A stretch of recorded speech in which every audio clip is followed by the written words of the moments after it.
Good evening everyone, I'm Vishal Salsekar and today we are going to cover the News Today articles for 28th and 29th of December.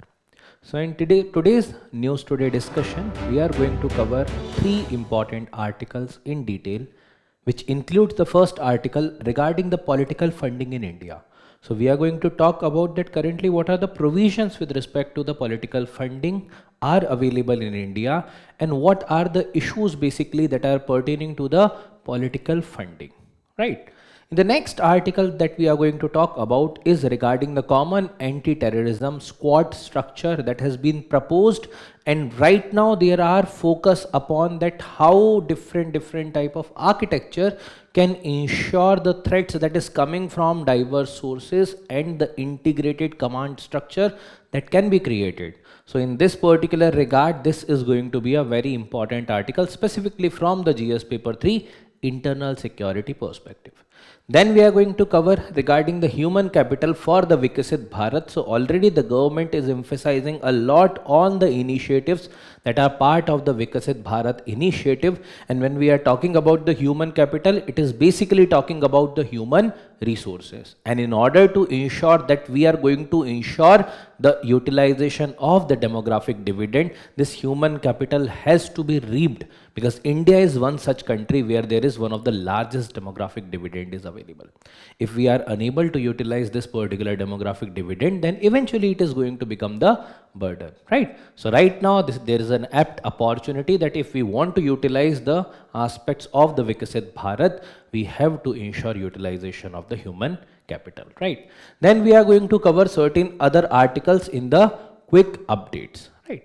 So let's start the discussion with the very first article regarding the political funding in India.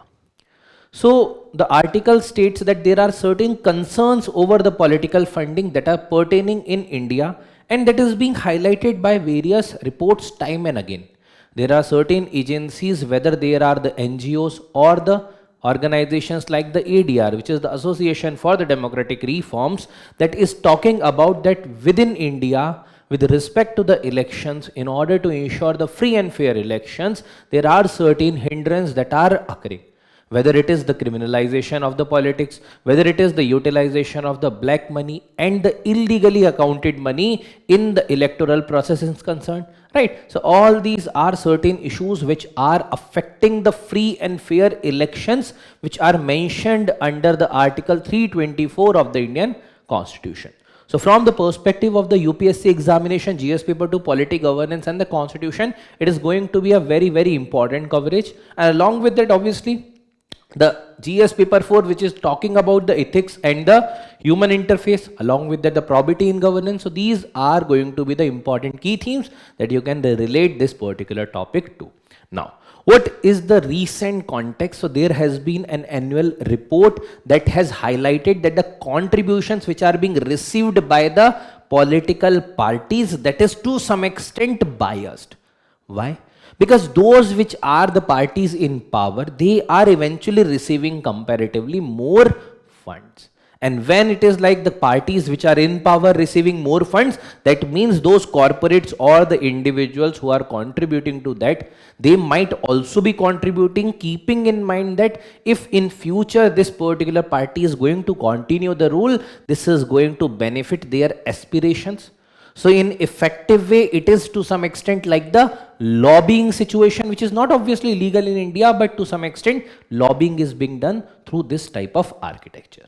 Now, there has been highlight that the electoral trust, that after the ending of the election bond or the electoral bonds, this electoral trust or this particular type of trust that have gained further prominence and that have gained again the influence from the side of different corporates. Now the trusts are being established and through which the political funding is being provided. So the report is highlighting that the incumbent parties received a large share of the political funding. Obviously those parties which are in power, or there are high chances that this party is going to rule this particular region, these parties are gaining comparatively more money. Now, what are the issues that are pertaining to the political funding or the political financing? So when we talk about the political funding and financing, see, without political funding and financing, even the electoral process might not be able to function properly, because in order to govern, in order to ensure the day-to-day activities and also ensuring the promotion and certain other activities,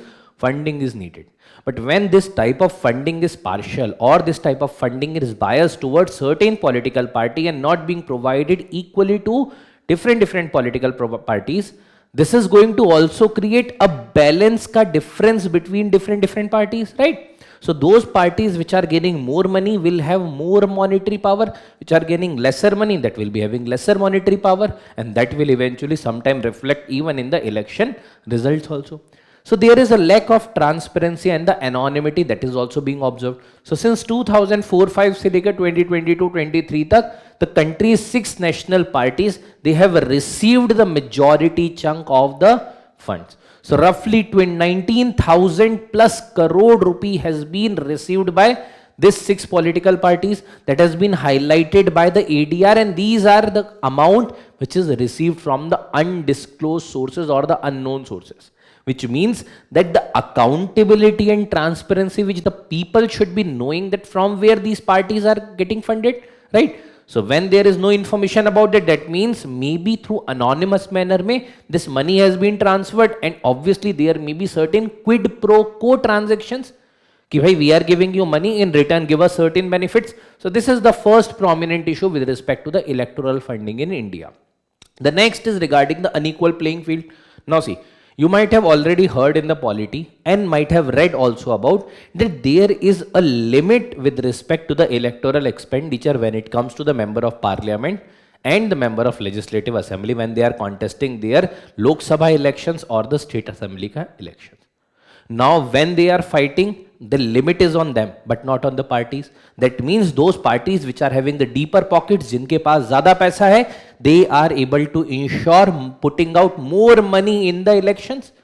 So the electoral candidates limit does not influence the spending by the political party, and this is what is creating the unequal level playing field. That means there is no such level playing. Jiske paas zyada paisa, that is going to spend more in the election, and this is how the inequality emerges with respect to the electoral process is concerned. So the absence of the legal limits on the political parties regarding the election expenditure, this is also one such issue. Last is regarding the corporate influence and the cronyism. So previously, like from 2015-16 onwards, then till 2024, roughly the electoral bonds function properly, right? But then the Supreme Court in 2024 have highlighted that the electoral bonds are to some extent the institutionalized form of the corruption. Means there is a lot anonymity, and this particular anonymity is ensuring that there is to some extent quid pro quo situation that may occur, and this situation may lead to the institutionalized form of the corruption. So these are certain issues which are pertaining to the election funding or the electoral financing in India. Now talking about that, what are the provisions that are pertaining in India with respect to the election funding? There are certain legal provisions also which either limits or facilitates the election related funding. So there are certain legal provisions, means there are certain laws which are facilitating the financing of the elections or the political parties, right? So there are legal provisions like the Representation of People's Act of 1951 which facilitates the political funding. Next is regarding the Income Tax Act, which also provides the facilitation for the election funding for those who are individually contributing to the political parties. And then the Companies Act 2013 have also incorporated the formation of the electoral trust, right? So these companies can form the electoral trust where the people can give or donate the money, and then according to their donation ka part, that money is transferred to the respective political party. So this is regarding the legal provisions which are available, right? Now here you will be able to see that the individuals or the corporations can contribute as part of the financing to the political parties are concerned. Then the individual donation, so the parties can also accept the individual's contribution, not from the government firms, but yes, from the private firms, they can get the individual donation. So for example, this is through the exemptions where, like suppose karo, if you are doing the political donation in the IT Act, you might get certain exemptions. But then the individual donations are there where parties can also accept the voluntary funding from certain individual or the corporations. Now here there are certain checks that have been provided that if the funding is greater than 20,000 rupees, wahan par there is a need to ensure the reporting of the donation. Means you cannot give it anonymously, right? So you have to give the reporting also, and if the donation is exceeding 2,000 rupees plus, that should be done through certain type of transaction जो कि trace किए जा सके, like the checks, like the digital form of transactions, right? So these are certain checks. Along with that, there are electoral trust also. So these are the companies or the trust that are being established by certain corporates, and these trust will pool the funds from different individuals, maybe the different families ka contribution, or maybe the contribution from the side of certain corporates, and according to their disbursement that is being provided to the different political parties. So there are electoral trust, right? So these are certain things. Now you might ask that where are electoral bonds? So 2024 se electoral bonds ko Supreme Court has discontinued. So that's why the electoral bond right now we are not talking about over here. Now, what is the way forward? So we have seen that whether this legal provision or the individual donation or the electoral trust, in each and every manner में there are certain pros and there are certain cons. किसी में anonymity ज़्यादा है, किसी में अगर transparency है, then there are lesser checks available when this is going to be misutilized. So basically when these provisions are there, still as per the report that is highlighting that the funding is mainly going to certain parties only and not equally to all the political parties. That's why there are certain provisions that are being talked about, that where we can ensure that there should be certain sense of equality that can be ensured. So there are certain way forwards also, for example, promoting the public funding. So that means that the state should be providing fund to the political parties, and political parties should not be seeking fund from the different individual and the private investors. So in this particular sense, there are also certain recommendations provided by the committees like the Indrajit Gupta Committee of 1998, which talked about the state funding of the election. Next is talking about the establishing of a national election fund, jahan par there are different funds which will be pooled, and that is going in the form of the national election fund. And then this fund ke through there will be election funding that can take place, and that will ensure the fair and the accountable funding to the political parties. Last is the limit on the campaigning expenditure. So aisa nahi only on the limit related thing should be on the candidates only and not on the political parties. It should also be on the political parties in order to ensure that the funding is going in certain manner, and the political parties should also be held accountable if there are certain issue that is available in the entire process. So that's it about the entire process of the electoral funding, the issues, the measures, and the way ahead in this particular regard. Like this, UPSC had asked previously the question regarding this. To enhance the quality of democracy in India, the Election Commission of India has proposed the electoral reforms in 2016. What are the suggested reforms and how far they are significant to make the democracy successful? 2016 mein certain reforms were suggested, 2017 mein they had asked the question. So if there is any specific news or the report talking about certain reforms, certain changes, that you can expect the question in the examination in this particular regard. The next article that we are going to talk about is the Home Minister calls for the common anti-terrorism squad structure across India. That means it is talking about that right now there are different agencies. There is IB, there is RANW, there is NIA, there is NSG. There are different other structure available at different states level. There are state specific acts also. There is UAPA also. So there are different in silo processes are available. But the way the nature of terrorism is changing, the utilization of the artificial intelligence, blockchain, and a lot of other advanced tools, this talks about that there should be the integrated command structure with respect to combating the terrorism also is concerned. So from the perspective of UPSC, GS paper 3 internal security, it is going to be a very important article. So with respect to army also, we are talking about the integrated command theater. So similarly with respect to terrorism also, there are suggestions that are being provided in order to create the structure which is common for all the states, so that it will be providing the unanimous response to any type of the terror threat that any region is facing in India. So there is the uniform anti-terror structure nationwide was emphasized in the Anti-Terrorism Conference 2024. 5. So this has been emphasized. As of now, it is not being created, but this has been emphasized because this is the present need of the time. And this is organized by the National Investigation Agency, NIA. Now, this common anti-terrorism structure framework by NIA, and this is shared with the state police. Because see, eventually you will not be able to deal only at the central level. There has to be the decentralized level of dealing with the issues like terrorism, and that's why the state police and the state architecture also needs to be taken into consideration when we are talking about any of the framework. So this is regarding that once the common framework is going to be created, this is going to be shared with the state police, the capacity building, the different verticals which are being created, all of them are going in sync in order to deal with the situation of anti-terrorism related structure. Now, NIA's updated crime manual, organized crime network database, and lost and recovered weapon database, all these things are also being emphasized in this particular conference. Now, what is going to be the significance? So, as you have already talked about, that there are certain proposals which are being provided, and the proposals are provided because this is the need of the time. Because you can't go with the conventional strategies in the modern time warfare. There is the cyber domain, there is the crypto domain, there is the blockchain technology, there is artificial intelligence, there are issues like deepfakes, there is the dark web and the dark net. So when the issues are multifaceted, though we have to also provide the response in the multidimensional manner in order to prevent these issues. So what are the significance? So the first is regarding the evolving nature of terrorism. So when the terrorism nature is evolving, they are utilizing more complex strategies, they are utilizing the trans-regional strategies, they are also the technological driven, for example, artificial intelligence, blockchain, right? So when this is the nature which is going to be changed, so you have to also change the strategy in order to deal with that, right? Next is the uniformity and the standardization across the state. Now see, Maharashtra might be having different provisions, Gujarat might be having different provisions, Rajasthan mein alag hai, Madhya Pradesh mein alag hai.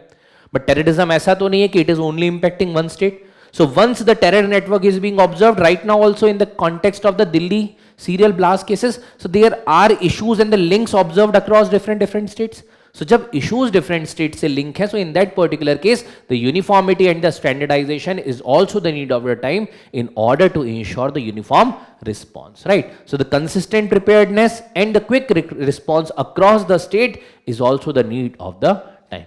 Next is talking about the improved inter-agency coordination. Now see, we already know that there are multiple agencies. There is the Intelligence Bureau, there is the Research and Analysis Wing, then there are the State Police also, then there is NIA, then there is NSG, there is the Armed Forces also, there are paramilitary forces also. So when the architecture is different, there has to be the need for the coordinated approach, whether it is through the multi-agency center, whether it is through the net grid, whether it is through any other type of architecture, which is going to provide the access in commonality, right? And that's why the improved inter-agency coordination can be observed if we are going in a comprehensive manner. So the state police, central agencies, NIA, IB, RAW, all these will be in the coordination, and there is going to be a clear structure when we are talking about the importance of these type of architecture.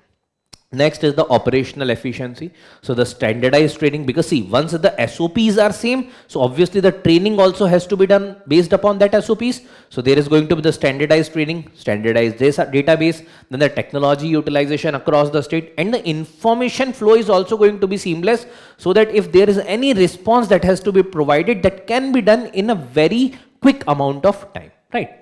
So these are there. Now, talking about India's national anti-terrorism framework. So right now, what is the anti-terrorism framework? There are certain agencies, for example, there is National Investigation Agency, then there is the National Security Guards, NSG is there is Intelligence Bureau, there is the Research and Analysis Wing that is there. So there are different agencies, and along with that there are state-related agencies also. When we talk about the legal framework, it's not like that there is no legal framework available. So national agencies के अलावा there are also the legal frameworks. So legal frameworks में there is UAPA, there are state specific laws that are also there. So these are important things. Along with that, there are the nationwide database. So database means basically if there is any crime being reported, so that particular data is now being fed in the database on the real time manner, so that if there is any thing need to be checked in certain other states, utilizing that particular database, it can be done seamlessly. And there should be inter-agency cooperation also. So basically, there are tools like NetGrid, which is the database for the intelligence sharing. So there is a National Intelligence Grid, NetGrid, under the Ministry of Home Affairs. Then there is the National Integrated Database on the arrested narco offenders for the narcotics. There is the fake currency units, FCUs are there. Apart from that, there are multiple other organizational structure which are being created. Now, when they were functioning in silo, that was being misutilized by certain offenders. So now when they are working in the coordinated manner, that can ensure the better preventing the issues like terrorism. Talking about the preventing terror financing, which is also very, very important, because if you are going to strike on the basic route, you have to strike on the funding. And you might have seen in certain movies, recently also depicted in the movies like Dhurandhar, that the fake currency is one such thing which is being utilized. Because if you are able to infiltrate the monetary structure, you can cripple down the economy also. And that's why the preventing terror financing is also very, very important. So the terror funding, fake currency cell, all these are there important, which are placed under the NIA. Then there is the combating financing of terrorism cell, which is there in order to ensure the better coordination with respect to combating the terror related aspects under the Ministry of Home Affairs. So these are certain architectures which are helping in order to deal with the issues like the terrorism in India. And when this particular issue is coming from different front, we have to provide the coordinated strategy in order to deal with those things in a more agile fashion. Otherwise, there will be just one mistake and that will cost us a lot of lives. That's why it is going to be very, very important aspect. Talking about the previous year question, the UPSC had asked the question regarding the terrorism. Again, GS paper 3, the scourge of the terrorism is a grave challenge to the national security. What solution do you suggest to curb the growing menace? What are the major sources of the terrorist funding? So obviously, you have to first talk about the sources, and then you have to also provide the solution that how these particular sources can be curbed in order to ensure the better prevention from the terror funding, right?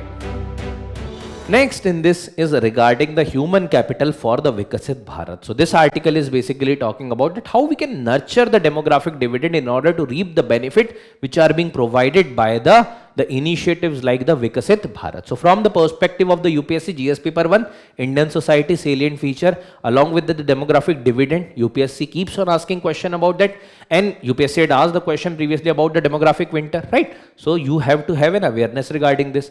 Apart from that, GS paper 2, polity, governance, social justice, this is going to be a very important article, right? So that's why it is important. Now, what is the context? So there has been recently a conference of the chief secretaries, and there the Prime Minister has talked about the focus on the human capital for the Viksit Bharat. That means, in the very simple terms, if you want to utilize what opportunity is being created by the objective of the Viksit Bharat, for that to get the benefit of that, there is a need for the human resources which are skilled, which are developed, which are basically having the basic aspects like the education, health and the other basic things which are needed in order to create a human resource or the human capital. That means we are utilizing the term here like the resources or the capital. That means individual on which we can capitalize. So it is the stock of knowledge, skills and the other personal characteristics embodied in the people that help them to be productive. Means the resources should be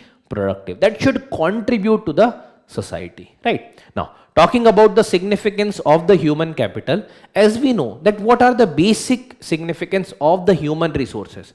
Agar human resources better developed hai, then you can place the other structure on that. And then based upon that, whether it is health, whether it is nutrition, whether it is the innovation, whether it is research and development, whether it is agriculture, all these things can be done. So these are the superstructure. But उन सब चीजों का base क्या है? It is the human resource or the human capital. And right now, since we are having one of the largest human capital available, one of the largest population means the largest human capital, if they have to be utilized in the form of capital, for that we need to ensure the basic fulfillment or basic facilitation. So harnessing the demographic dividend is one such thing which is the significance of the human capital. Because agar aapke paas population hai, if you are not utilizing that, then you are missing out on the one of the best opportunity that is provided to you.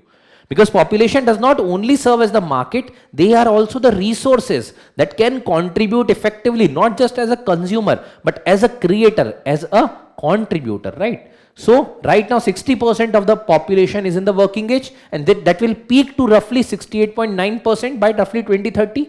That means this will be the working age population. जब आपके देश में इतना population है, if that is not acting as the capital, then obviously it is going to become the burden, right? That's why it has to be utilized judiciously. That has to be provided with all the basic facilitation. Correlation with the economic growth. So it is very, very simple. Jitni population, if that population is provided with better health, education, skills, and the basic facilities like the food and nutrition, that is going to contribute, that is going to create a workforce which is also effective and efficient, right? So it is having the correlation with the economic growth. If the demographic dividend is high, the growth is going to be high. Basharte ki there has to be the utilization of the human resources or the human capital. Next is the innovation economy. So if there are roughly, suppose if there are 1.4 billion minds that are there in the country, if those minds are having the capacity in order to think, capacity in order to innovate, and this can be created in the form of the demographic dividend. अगर उन्हें जब demographic dividend बनाया जाता है in that particular sense, this can enable the research also, it can enable the entrepreneurship also, it can enable the technology adoption also. Because if there is a digital public infrastructure, like you are utilizing the Bhim UPI, or maybe any other type of tool in the digital domain you are utilizing, like for example, you are utilizing it for the transaction, for any other thing. Now, if the person is not able to know that how that has to be performed, that technology will not be able to utilize, right? So that's why the human resources also should be able to adopt technology and support the rise. Because agar adopt nahi karenge, how we are going to support that, right? That's why it is important. Along with that, the digital public infrastructure, we have the GEM Trinity, we have the Jan Dhan Aadhaar mobile, we have facilitated the bank, we have facilitated the Aadhaar, we are providing the comparatively cheaper rate pay data and all the other things that are available, right? And also that is facilitating the utilization of the emerging technology. So these are the significance of the human capital, that how human capital can be effectively utilized. But obviously, there are also certain catch, that there are challenges. When we are talking about the population, again, when the population is not provided with the adequate education, adequate health, adequate nutrition, then that is going to become the burden. So the poor foundational literacy and the numeracy that is observed, roughly 46% की ही proficiency है maths में of class 5th level as per the Parakh 2024. That means if you are not able to solve the basic numeracy, how you can ensure the complex calculation at the later part, and be it related to any field, the basic computation is needed for each and everyone, right? That's why 46% proficiency को बढ़ाना बहुत जरूरी है. That means the first task is for the education. Regarding education only, another issue is regarding the dropout. So if the person is entering in the formal school architecture and infrastructure, if that is not continuing till the very end, let's say till the maybe graduation or not graduation, then till certain type of courses which is going to give him certain earning. So agar wo nahi hoga and there is going to be the high dropout rate, this is going to again increase the burden, because again educational pillar is going to get lagged.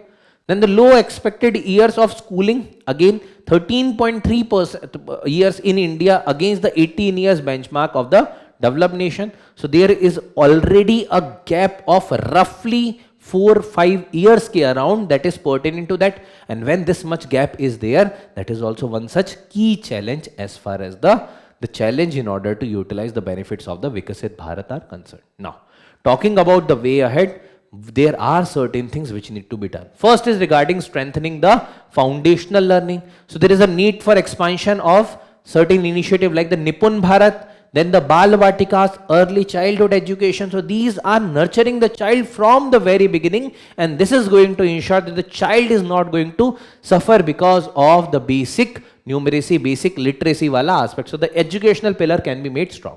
Next is regarding the skill integration and the employability. So aligning the education with the National Education Policy NEP, along with that vocational education through the National Skill Qualification Framework, along with that Atal Tinkering Labs for the promotion of the research, development, even the entrepreneurship. This is going to ensure the holistic development of a child. Lastly, talking about the health and the nutrition support, because if the dividend, demographic dividend which we are talking about, if that may be mentally sound but not physically well, is there able to, like, that particular individual is going to contribute productively? The answer is no. So that's why the holistic development has to be ensured, and that's why the health and nutritional pillar also has to be focused upon. So these are the holistic aspects that what we need in future with respect to the utilization of the benefits which are being provided by the Viksit Bharat, or the utilization of the demographic dividend, right? Now, there are questions like UPSC had asked, despite the consistent experience of the high growth, India still goes with one of the lowest indicator of the human development. We have seen certain data regarding education, we have seen regarding health and other. Examine the issues that make the balanced and the inclusive development elusive. 2016 mein pucha hai, this question is right now also relevant. And then when we are talking about that, how we have to ensure the objectives or the utilization of the things like the Viksit Bharat, at that point of time we have to ensure that there is going to be utilization of all these initiatives in order to ensure and reap the benefit of the demographic dividend. Now, having talked about the major articles, now let's talk about certain other quick updates. First in this is regarding the Pragati platform. So Prime Minister has recently highlighted and suggested in order to replicate जो center का platform है Pragati, which is the proactive governance and the timely implementation, in order to reduce the gaps or plugging the gaps which are available with respect to certain things which has been thought and certain thing which has been delivered. So उस gap को plug करने के लिए this Pragati portal or the Pragati platform is being utilized, and the Prime Minister has said that that should be replicated even at the states level. So there is going to be the 3-tier system. First tier पे there is the PMO, then the union government secretaries and the chief secretaries. So देखो, once the project has to be implemented, it's not only at the central level, there is a need for cooperation from the central at the apex level, then the central level पे different ministries, and even at the state level. So there has to be the cooperation. This is what the task that is being performed and provided by the Pragati type of platform. So expedite the project implementation, utilizing the technologies, utilizing the real-time monitoring, so that if there is any gap that has been identified, that gap is going to be plugged. Next is the collaborative approach. So reducing the administration related issues and administrative processes which are right now functioning in silo manner, that has to be functioned properly, that should be integrated so that the gap can be plugged. Lastly, ensuring the transparency, accountability, grievance redressal, all these type of issues should be addressed. So this is regarding the Pragati platform. Next is regarding the United Nations Convention Against Corruption. As the name suggests, this is the convention of United Nations which is functioning against the corruption. So there is 11th conference of the state parties to the United Nations Convention Against Corruption, concluded with the adoption of the Doha Declaration 2025. So Doha Declaration 2025 related to the United Nations Convention Against Corruption. So the declaration talks about that state to leverage the digital technologies including AI to strengthen the international laws, law enforcement cooperation in the cross-border corruption. Because see again, when the technology is improving, when the technology is facilitating, there are very high chances of corruption even by utilizing technology, and that's why there is a need for the advanced methodologies in order to prevent that particular type of corruption. And here also there is a need to plug the gap. Now the United Nations Office on Drug and Crime, UNODC, acts as a secretariat for this particular convention, which is the Convention Against Corruption. Now it is the only legally binding convention for the anti-terrorism, anti-corruption related instrument. So only legally binding universal anti-corruption related instrument that is there, adopted in 2003, implemented, enforced in 2005, and India is also one such party for the convention. As the name suggests, it is to prevent, combat corruption, promoting the integrity, accountability, international cooperation, and also to recover the asset if that is lost because of the corruption. So it is talking about the inter-country cooperation in order to deal with the issues like corruption.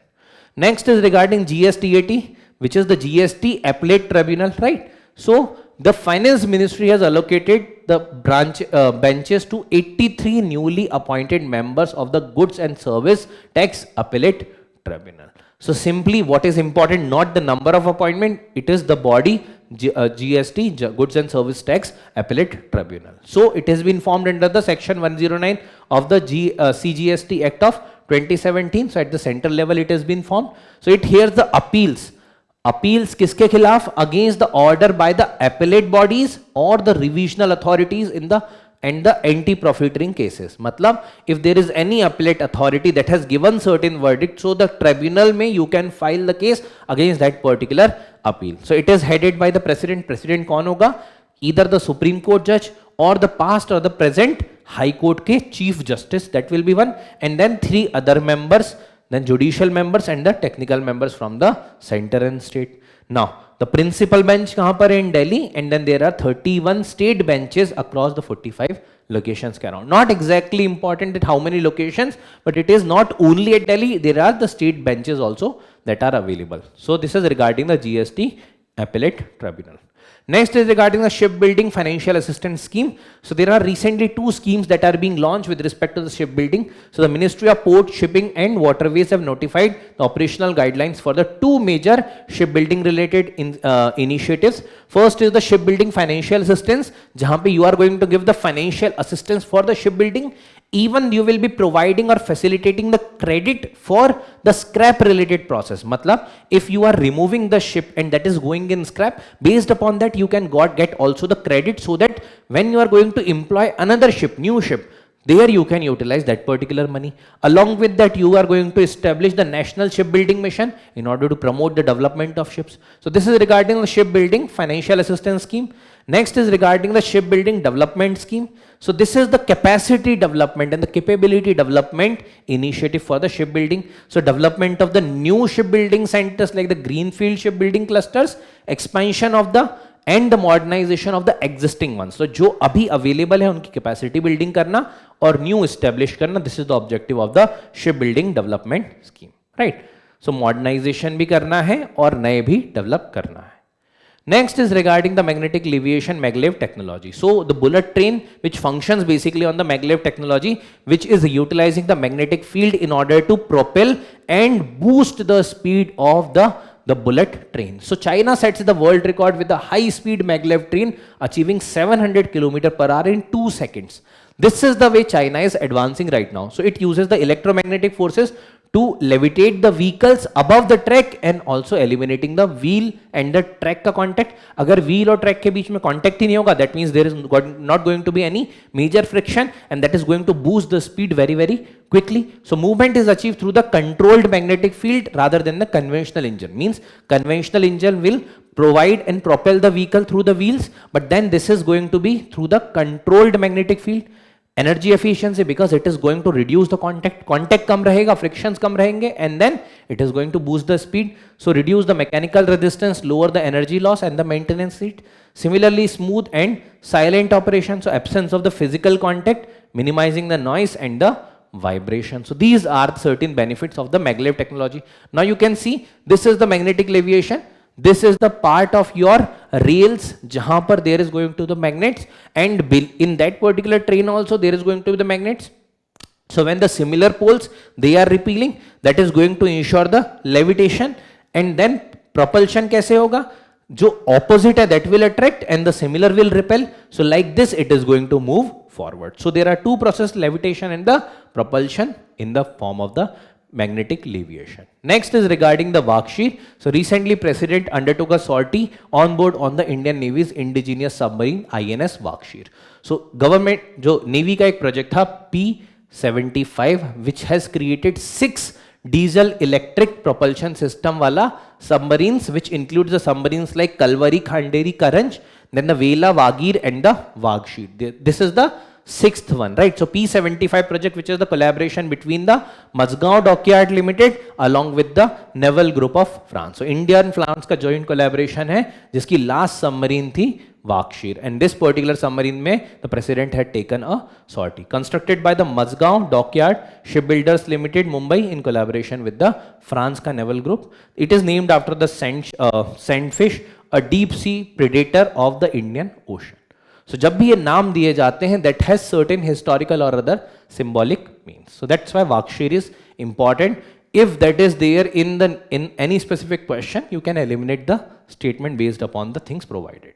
Last in this is regarding Naraspuram lace. So the Prime Minister recently highlighted regarding Naraspuram lace craft as a symbol of the women empowerment and the economic progress. So what he has highlighted?